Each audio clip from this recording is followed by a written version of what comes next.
हरियाणा के शिक्षा मंत्री कंवरपाल गुर्जर आज पंचकुला पहुंचे। पंचकुला के एक कार्यक्रम में नीट सुपर 100 के बच्चों को उन्होंने सम्मानित किया। इसके अलावा हरियाणा सरकार द्वारा सरकारी स्कूल के बच्चों के लिए एडवेंचर ट्रिप शुरू की गई है। उस पर शिक्षा मंत्री कंवरपाल गुर्जर ने क्या कुछ कहा, सुनिए।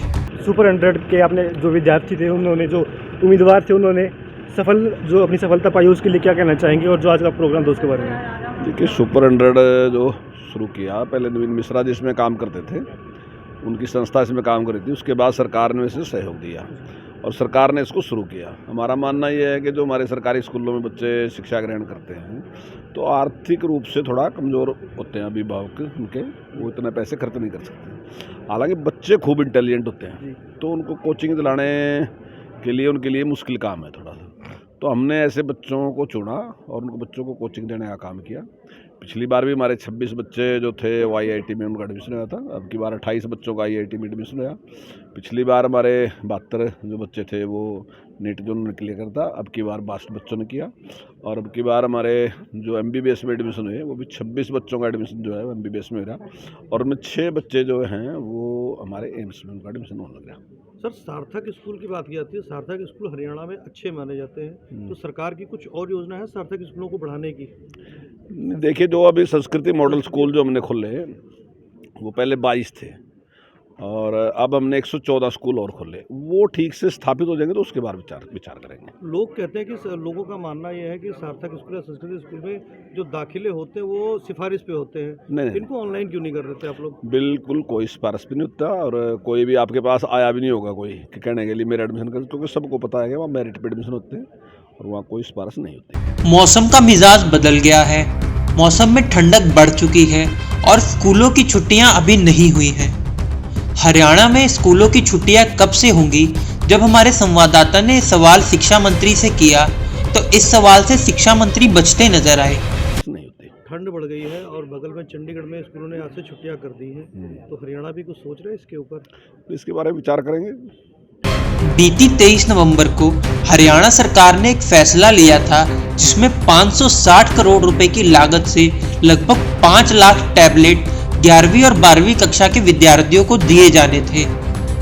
जब हमारे संवाददाता ने इस पर शिक्षा मंत्री कंवरपाल गुर्जर से सवाल पूछा कि बच्चों को वह टैबलेट कब तक मिलने लगेंगे, तो शिक्षा मंत्री ने क्या कहा, सुनिए। एक टैबलेट देने का डिसीजन हुआ है जो 11वीं क्लास के बच्चों को कब तक दिए जा सकते हैं? नहीं, वो फाइनल हो चुका है और उसके आदेश दे दिए गए और जो सरकार ने उस पर जो भी प्रक्रिया थी वो पूरी कर लेगी और जल्दी वो मिलना शुरू हो जाएंगे। जैसे ही मिलेंगे उसके बाद बच्चों को दे देंगे। 134A नियम के तहत प्राइवेट स्कूल बच्चों का दाखिला नहीं कर रहे हैं। जब हमारे संवाददाता ने यह सवाल शिक्षा मंत्री से पूछा तो शिक्षा मंत्री ने क्या कुछ कहा, वह भी सुन लीजिए।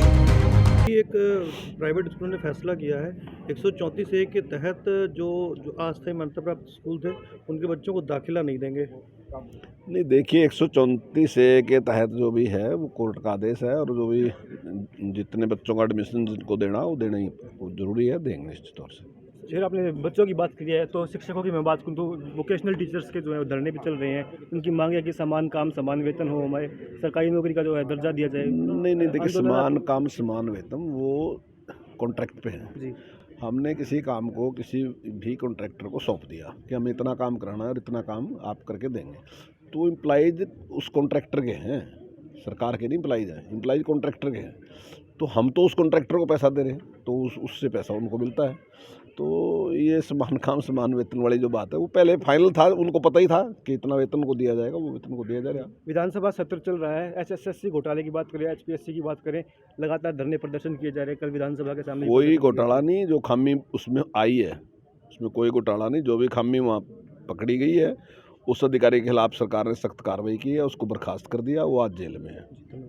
एडवेंचर कैंप के बारे में चौधरी साहब जी, बच्चे कितना अच्छा रिस्पांस, क्या सरकार की पॉलिसी है, किस प्रकार से बढ़िया है? देखिए, सारे देश में सबसे अच्छा काम एडवेंचर के बारे में हरियाणा सरकार करने लग रही जी।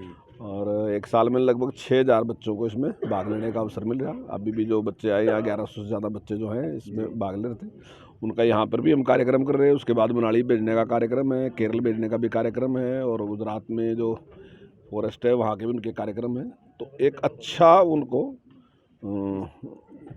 अवसर दिया जा रहा सारा दिव्यांग बच्चों को जोखिमपूर्ण गतिविधियों में जोड़ा गया, इसके पीछे क्या भाव रहा है? नहीं, देखिए उनमें इतनी काबिलियत है, कई बार हमें लगता है दिव्यांग ये नहीं कर सकता, वो कर सकता है, जी। तो उसको मौका दिया जा रहा और उसका उससे हौसला बढ़ता है।